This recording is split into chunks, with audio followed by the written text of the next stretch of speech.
Before I ended up in prison, I was doing modeling. I was in partnership with a clothing store. And I did a lot of other work, which I gained a lot of experience. And the point where I not planned to end up where I did, but things do happen. But the question is, how do you deal with it? And how are you planning to come out of it? When I went to Thailand,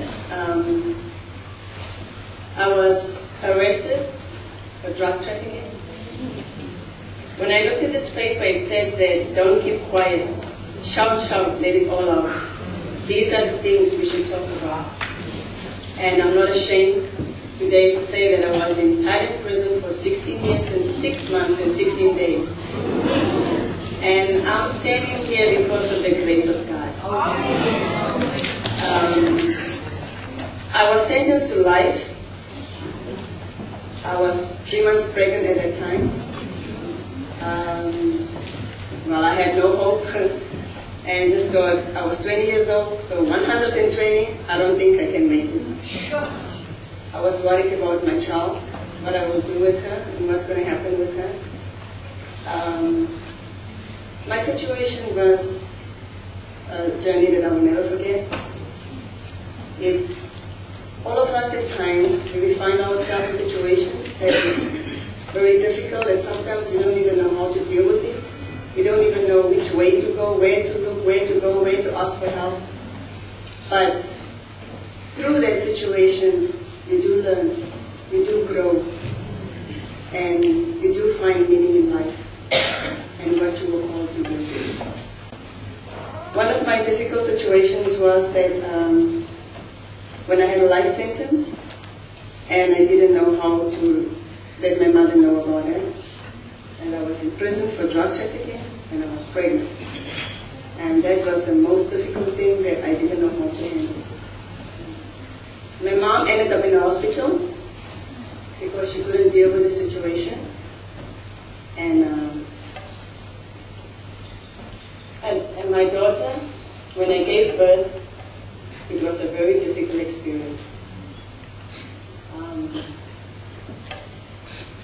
I was taken outside the hospital, and I had students experimenting on me.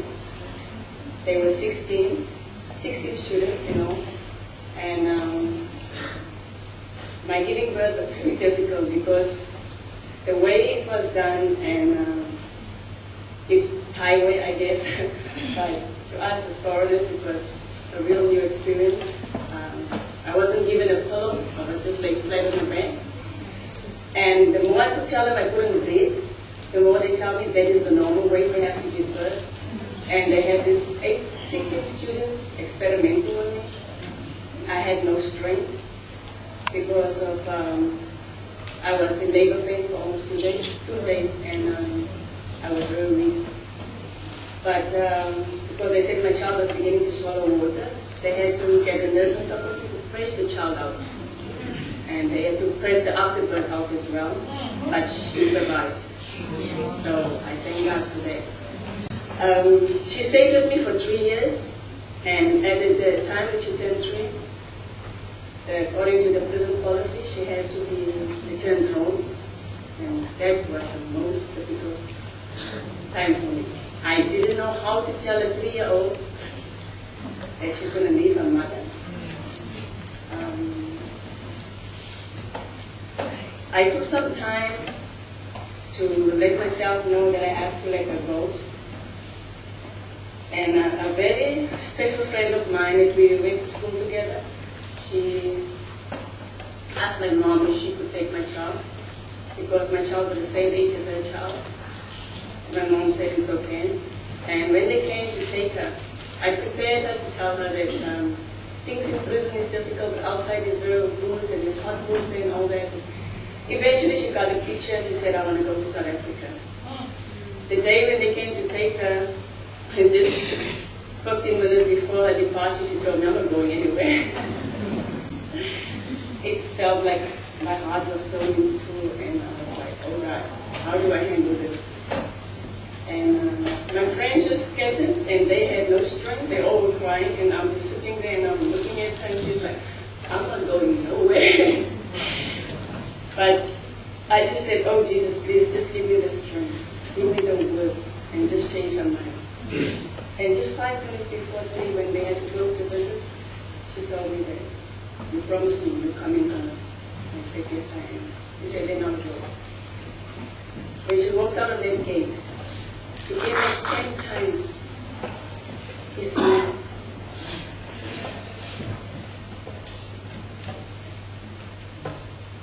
And she told me, please don't cry. It was very hard for me, but I had to let her go. My friend raised her very well. She took care of her for 13, 14 years. While I was in prison, I made a king's pardon to gain my freedom, as South Africa doesn't have a prison transfer duty. After 3 years, my pardon was rejected, and I had to pay like 2,000 rand for that, which I didn't have, but somebody did who heard about me. And I had to wait 3 years for that pardon. I really put my hope in it that I would get it. It was rejected, and I took it very hard. Because it was the only way to return home. Then I went into depression. I suffered for almost 4 years. It took me, 2 years I was struggling by myself. I didn't know I was depressed. I had anxiety attacks, panic attacks, and the doctors were just checking me and they couldn't find fault. At the end, eventually they said I had anxiety attacks. And I had to come out of it by reading to help myself. And it took me 4 years to really recover. I ended up in the hospital. I couldn't walk, I couldn't talk, I couldn't do anything. I had somebody taking care of me, but God didn't allow me to give up. I came out of it, and just a few months when I knew that I would be going home on the 30th of October, 2010, a day before my child's birth. It was the greatest blessing.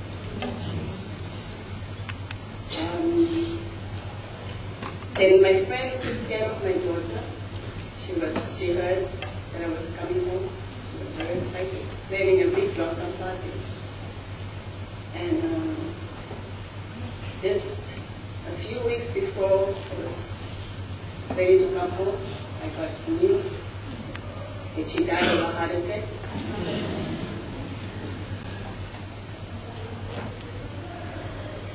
It was hard. She left 2 daughters and my home.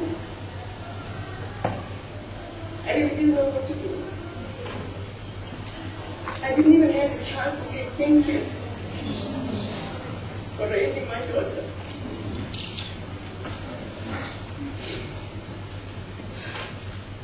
Then, just another 3 weeks before my release,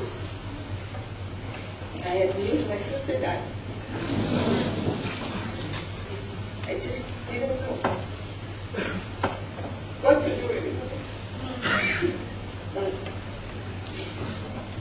I was grateful that I was able to come home to see my daughter and to help raise my friends' children. My experience was not easy, but good came out of it. While I was there, because I have experience separating from my child, giving birth in prison, I helped other pregnant women, and I worked with other mothers, and separated from their children. I started a group called IFSG, International Family Support Group, and the cards have raised money to help the children in prison who doesn't have any support. And the Prime Minister of Thailand was very encouraged by that because I used it in my starting. And I can't change those 16 years.